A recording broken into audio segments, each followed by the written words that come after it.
Le cinéma a toujours aimé les histoires d'amour.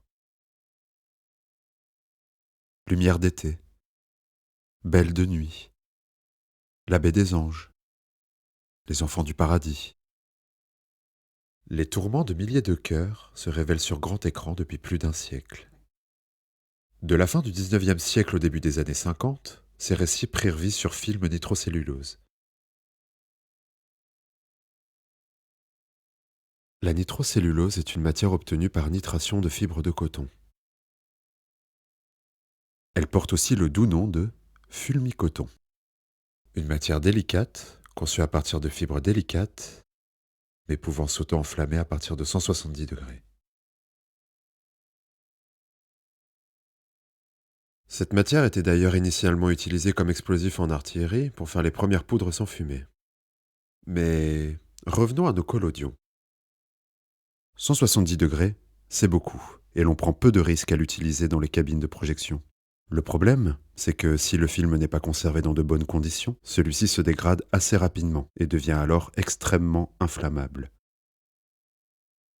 Il peut dès lors entrer spontanément en combustion dès que la température ambiante atteint 40 degrés.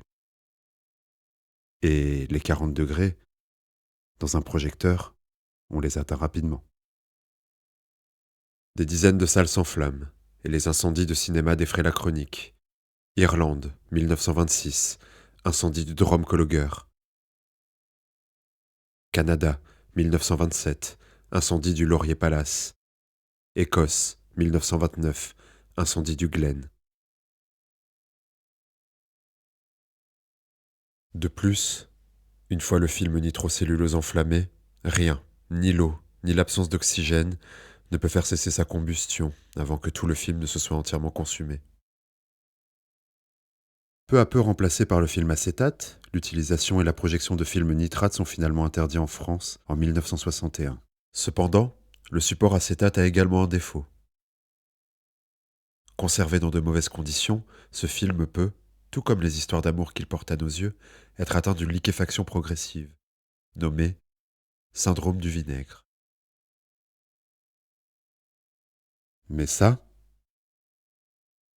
c'est une autre histoire.